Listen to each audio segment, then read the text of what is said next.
Hello, bonjour, namaste, ni hao, and ohio everybody. What is going on? It is Galeriot here. Welcome back to the YouTube channel once again for another Danmachi Memoria Freese video. And today we are going to be talking about the Grand Familia Battle. This game mode released during the 5th anniversary and has since never come back. So we're going to be talking about what the Grand Familia Battle is, because I know a lot of you guys have probably never experienced the Grand Familia Battle, so have no idea what it is. We're going to be talking about its flaws as well and why it's potentially never come back. And along with that, we're going to be talking about the possibility of it coming back potentially, and if it does come back, what changes should they make in order to make it a good familiar event. Now, of course, if you guys go on to enjoy this video, please be sure to leave a like down below, subscribe to the channel for more Danmachi and Danmachi Memoria Freese content. And of course, if you have played the game mode, let me know your thoughts on the Grand Familia Battle. Did you guys like it, dislike it? What changes would you make? Of course, if it does come back, that is. And then of course, if you have never played the Grand Familia Battle and are seeing it for the first time in this video, let me know what you guys think. Do you guys like the idea of this Grand Familia Battle, or do you think maybe they should do something a little bit different? I'm very curious to see what you guys have to say down below in the comment section. Now, before we get into talking about what the Grand Familia Battle is, I have to say credit where it's due to WFS for trying to do something different. Now, I know a lot of players will probably say, well, yeah, trying something different is nice and all, but it should work and it should be unique enough to the point that it brings us back to the game, right? And I understand that perspective. I absolutely do understand that perspective. But the thing is, right, if you take a look at 90% of the gacha games in the market right now, right, and this is coming from somebody who's played 30 to 40 different gacha games, they don't change crap, honestly, in their games. It's very rare that you see a game go out of their way to introduce something a little bit different. In the first 2 to 3 years of the game being live, they'll try something, and then after that they'll be like, it's fine, as long as the players are still spending on the game, we'll release, you know, new units, we'll release new waifus or husbandos, and it'll work. Basically, that's the idea and the concept behind 90% of the gachas in the community. Now, because of the release of Genshin Impact, things are changing. You're seeing gachas try and introduce new quality of life features, try and introduce new game modes in order to make themselves stand out, because now that the big daddy is here with Genshin and what MiHoYo has been doing, and then now so many other gacha games are following in their footsteps with like Wuthering Waves, you know, Arknight's Enfield, and so on and so forth.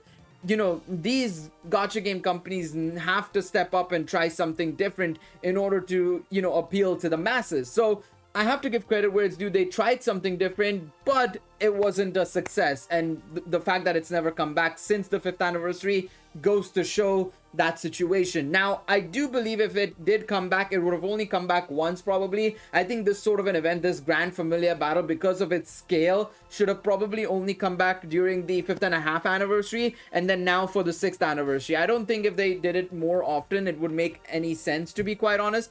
But of course, it didn't come out during the 5.5th anniversary, so that point is also invalidated basically. So let's talk about what the Grand Familia Battle is now, to give you guys an idea on what it is. So like I said, it was a very large scale familiar event basically, where all familiars were divided into 2 alliances basically, the red and the blue alliance. You had to work together with your alliance to get the highest score possible across 4 battles and basically grasp victory. It was very simple, very simple objective. And in fact, I would say that if I had to, you know, compare it to any game mode in this game, it was basically a grander version of Familia Royale meets Familia Rush. It was a combination of the two basically, because the concept was that it was kind of like Familia Rush, where you had to get a score across 3 stages and they would all add up basically to your total score for your Familia, which the Familia score would then get added to the Alliance score. But unlike Familia Rush, where you could only challenge 1 stage at a time, you could battle any of the stages at any given moment and try and get a maximum score basically for that day, which was really cool.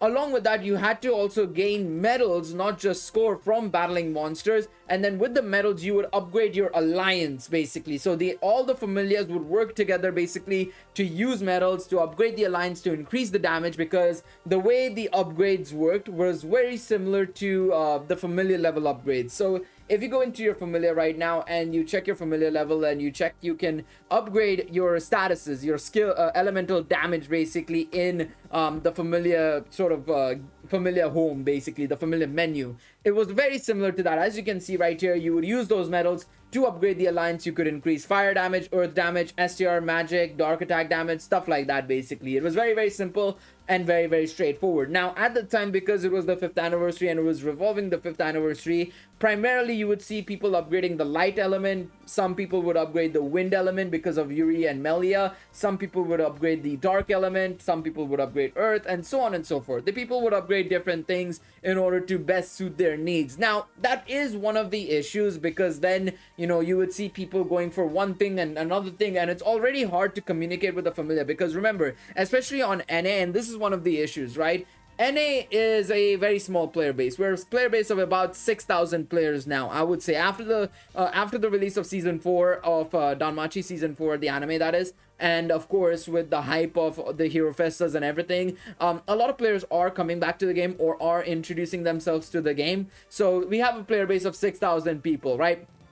Now, I would say about 10% of them are in familiars, I would say, and are proper familiars, because each familiar has a count of 30 familiar members, and I would say probably only the top 10 familiars have a complete familiar, and even then I would say that's a bit of a stretch, to be quite honest. I would say the top 10 familiars have 30 familiar members, and then the rest of the familiar members after that, up until say rank 30, so from 10 to 30, right, that probably you would see familiars with like maybe 20 to 25 members at most, right? And then you'd see it slowly fall away, slowly but surely as well. Now, it's already hard to communicate with one familiar, and then you have to also communicate with other familiars. It becomes very tricky. Unfortunately, Danmachi is a very segregated community. It's a bit weird to say it like that, but that's the fact of the matter. It's a very segregated community, and as a result, familiars aren't able to get in touch with other familiars very, very easily, especially once you go down this ladder.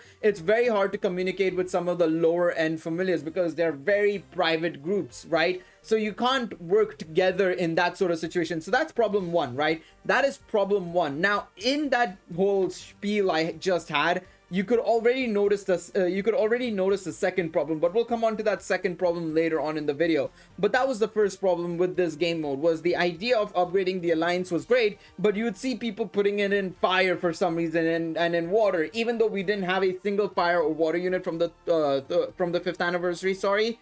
And we would not be using them for the stage. You would see people upgrading those elements, and it would be like, come on, man, do it properly, do it correctly, don't fool around, because obviously if you want to win the alliance war, you want to make sure you're doing it in the right upgrade. So that was problem one, right? That was problem one. And then of course the way it was that the first 4 or 5 days, because it was a week-long event, 7 days, right? I think it was like 6 or 7 days, and basically for the first couple of days you only had these 3 mobs available. You had the skull monster, you had the beast, and then you had the wolf, right? So you had these 3 monsters you had to face each day.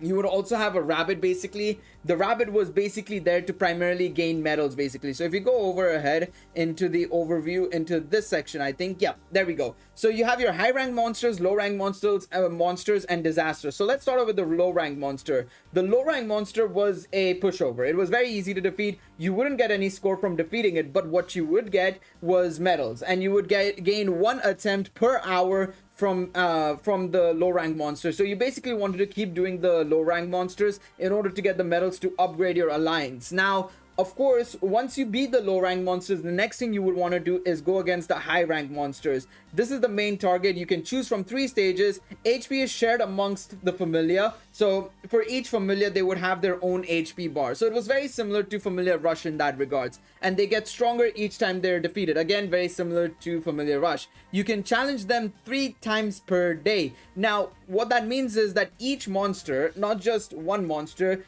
each monster you would be able to challenge 3 times a day, basically, if I'm not mistaken. Somebody can correct me if I'm wrong, if I'm misremembering, but I think that was the way it worked, basically. Unless I'm mistaken. I think it might have been 3 times per day for 1 stage, maybe. It might be that, actually. I think I might be wrong. Actually, yeah, I'm wrong. I remember now. It was actually that you could choose any of the 3 stages and you can challenge them 3 times, and that's it. You can't challenge anybody else 3 times, or, well, let's say the wolves 3 times and then the skull monster 3 times, as well as the beast 3 times. You can only choose one of them 3 times per day. Now, in that regards, of course, it was very Familiar Rush-esque, in all honesty. But one of the things about that was that at least you could choose which enemy to face off against. Now, of course, you know, you would be better off in one stage, maybe somebody else would be better off in another stage. What this game mode allowed you to do was choose whichever stage you were best at, and I think that was a good thing. In my personal opinion, I think that was a very, very good thing, because I know a lot of players who you know, would have struggled on, like, say, stage 2 if it was exactly like Familiar Rush, where you had to, you know, beat each enemy once before you could get to the next stage. I think it was much better than the Familiar Rush in my personal opinion. Upon victory, you will be awarded score based on your medals and damage dealt. All right, sweet. And then on the final day, the Disaster showed up. Now, the Disaster was a very interesting fight, because what it was basically you could challenge it as many times as possible to try and get as high of a score as possible, and you would basically try and take it down to be able to beat the other alliance effectively. That was very much simple, and it was a very, very straightforward. Basically, it was very, very straightforward. So this is the battle flow. Now this is what I can see. So this is the, of course, upgrading your alliance, of course, right? But yeah, okay, yeah, there you go. Fight them 3 times per day to earn score and medals. You can switch between mock and actual battles, so very similar to Familiar Rush in that regards. Low rank monster, 1 challenge attempt, replenish per hour, earn medals. Very, very simple. And you could upgrade your alliance skills as well. This is very, very straightforward, so we'll move ahead to this section, I think. So yeah, this is the Grand Familia Battle event flow. Basically, flow of the first day, you go against the low rank monsters, you fight the high rank monsters, you clear missions to get medals, you upgrade your alliance. So that was the way it worked. Basically, the way I would do it, and the way I recommended to players to do it, was to defeat the low rank monsters, upgrade your alliance, clear the missions, and then go against the high rank monsters, so that you basically were going in with a upgraded ability and stuff like that. That was the idea. The next thing you would do is midway through the Grand Familia Battle, they would make an announcement showing exactly who was in the lead. Was it the Blue Alliance or the Red Alliance, basically?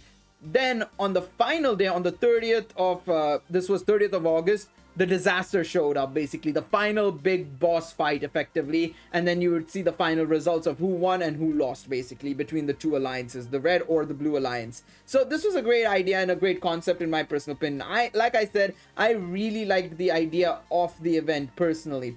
I genuinely enjoyed it. Now, I know a lot of people didn't necessarily feel the same way, and the reason why is one of the things I mentioned earlier on, and this is where the second problem came into play, which was the fact that, well, unfortunately, due to the lack of familiars having full members and active members, you could tell that which alliance was going to lose. Because what happens is, right, when you're splitting up the familiars into the Red and Blue Alliance, we don't know how exactly it was determined as to which alliance got what familiars, to be quite honest. As far as I know, that was never discerned, as far as I know. But what would happen is, right, if say the Blue Alliance got more familiars that were active and had more active members, the Blue Alliance would stand no chance, because you would have that Blue Alliance with familiar members and familiars that were inactive, that had no familiar members actively playing the game, right? So that was a problem as well, and that was, I think, everybody's major problem with this game mode, was the fact that the splitting up of the familiars was a nice idea and a very inspiring idea, and I think Japan was absolutely fine. But if you take a look at NA or EU or even KR, Taiwan or Hong Kong, that would be a major issue, because you'd run into a position where, okay, I'm ready to play the game mode and I'm ready to try and take down the other alliance, but then you realize the other alliance has just way more active members and way more familiars with more active members, whereas your familiar, well, or your alliance, I should say, has a couple of familiars that are active.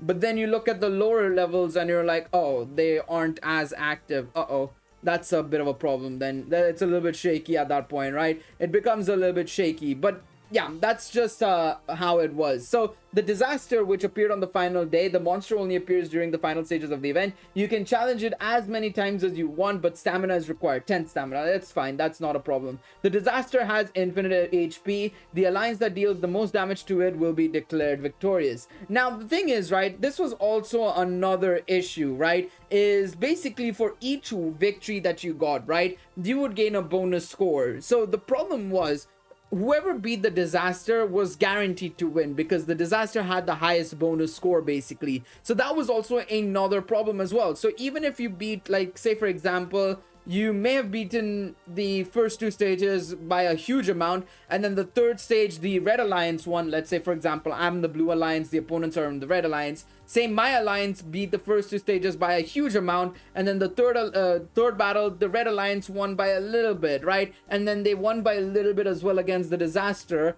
Well, in theory we should win because we had the highest margins technically, but no, because of the disaster win, red alliance would have won easily. So that was also a little bit of a problem, was the scaling of it, everything. It felt like, well, it was too one-sided towards the disaster. To be honest, I wouldn't have been surprised if, say, if they kept doing this inevitably.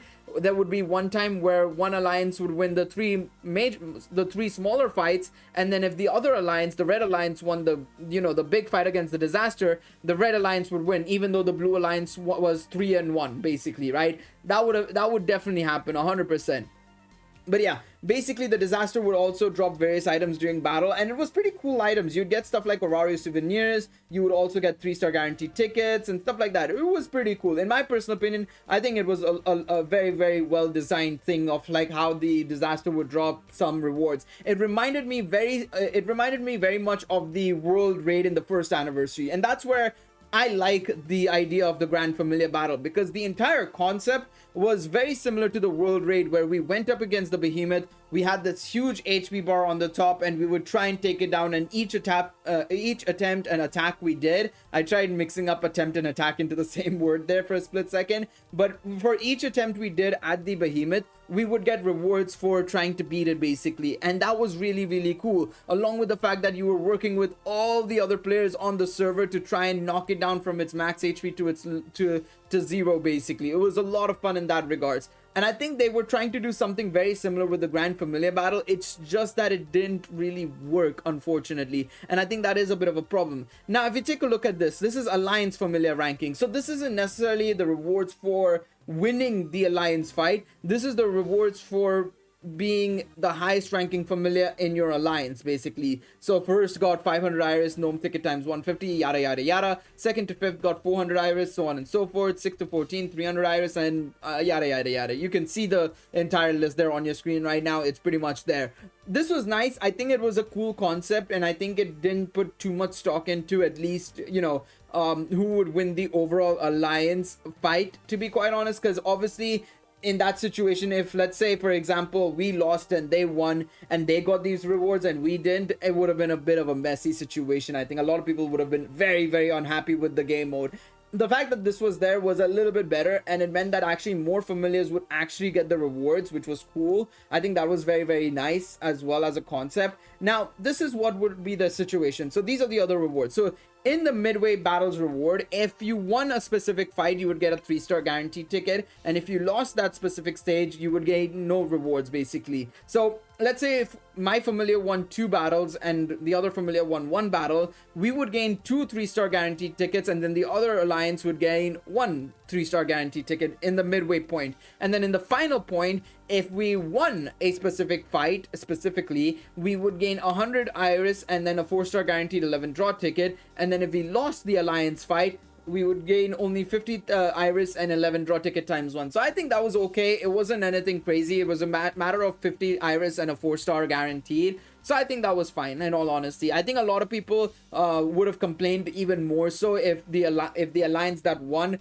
got way more rewards than the alliance that lost, even if it was especially close. Because I remember for the 5th anniversary Grand Familia Battle, it wasn't like it was one-sided. And I know I made a complaint about, if the alliance that has the familiars with no members active, they will lose. Even then though, we lost, I think if I recall correctly, I was part of the familiar that lost, the Grand Familia that lost, unfortunately, the alliance that lost. But I think we only lost by like 5%, 10%. I think it was like 55 to 45 or 60-40 at best. I don't think it was like 70-30 or 80-20 or anything of that sort. I think it was like 55-45 at most, in all honesty. I think it was a little bit closer than people remember it to be. So at least in that regards, it was not bad, But yeah, that was the idea. Now this is obviously the battles and the team building side of things. I don't need to really focus on this too much, but I want to go over here basically. So I want to show you guys exactly what I'm talking about. So this was the upgrade screen basically, right? So you can see right here that I was looking at this entire menu. So you had fire damage, earth damage, wind, water, thunder, light, dark, STR, and if you scroll down, there's magic as well. So that was cool basically. Now I don't think anybody was upgrading anything at this point. Yeah, some people were upgrading slowly but surely, and this was another issue actually in the game mode, is that upgrading these alliance skills was way too slow in my personal opinion. It was a little bit too slow. I felt like it could have been made faster, and it should have been made faster, to be quite honest. So hopefully when it does come back, if it does come back, that is, it will be made faster, to be honest, because I think that was my major issue. But to give you guys, that was pretty much it. It's a very simple concept. Like I said, it was a mix and match of various game modes like Familiar Rush, Familiar Royale, and you know, also the world raid in the first anniversary. It was a combination of all these things, and they brought it together basically. So now I want to talk about what they could do to improve it if it does come back. If they do bring it back, changes will have to be made, in my personal opinion. I think changes have to be made 100%, right?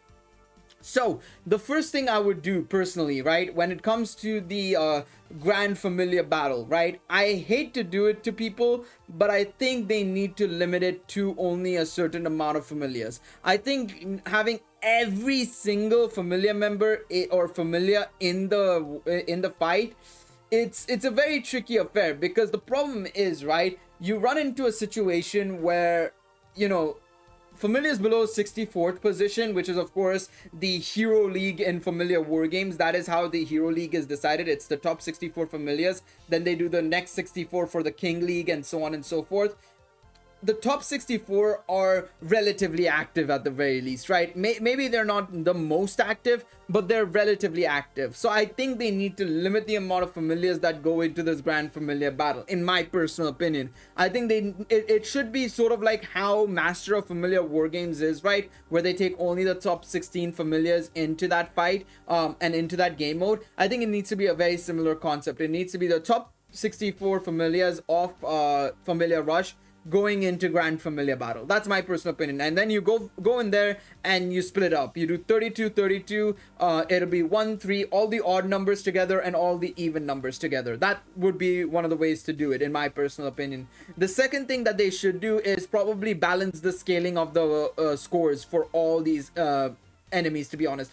I understand that the final boss should count for more, for sure, but I also feel like it's a bit too much at the same time. There needs to be a scenario where a familiar is capable of doing a 3-1 and is able to win because they did a 3-1, not because of like, oh, and they don't lose because, oh, the opponent actually was able to defeat the disaster on the final day. That should not be the case, in my personal opinion. So that's another that's the second change I would make. The third change I would personally make is, of course, regarding some quality of life stuff, like for example the skill upgrades should be a little bit faster. There should be an in-game chat for the alliance, a proper chat, and I know they were trying to do that with this thing over here. If we go back here, right, so if you see on the right hand side, you can do you have these things, but the problem is a lot of the comments were basically something that you had to like input using already existing like text messages. You couldn't like actually type in the chat, which I think is they needed to try and introduce a global chat for this mode.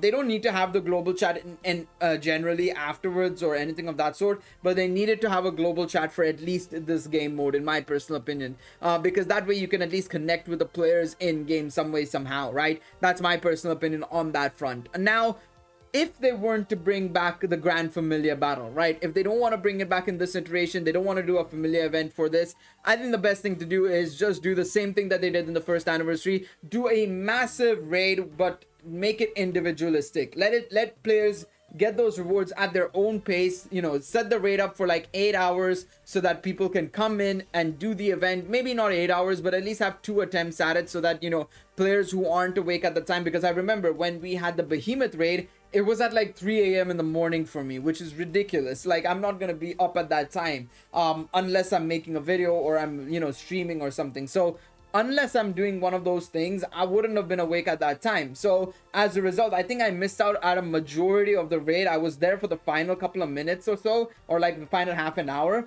but I missed out on a majority of it. So I feel like if they were to reintroduce it, make the HP higher, give more time to players to be able to try and challenge it, and then you can go from there. So personally, I think if they want to do something a little bit different, they need to introduce these raid concepts. Honestly, more so than the Grand Familia Battle, I think I would take the raid more so than anything else. Also, you guys might have just heard my alarm go off there just for a split second. But yeah, let me know what you guys think about the Grand Familia Battle. Hopefully you guys enjoyed this video. You can go back and check out these videos as well if you want to see exactly how they worked bit by bit. Of course, if you guys enjoyed this video, also remember to leave a like down below and subscribe to the channel. Leave a comment down below on your thoughts regarding the Grand Familia Battle as well, and I will see you guys in the next video. Until then, take it easy, everybody. Bye bye.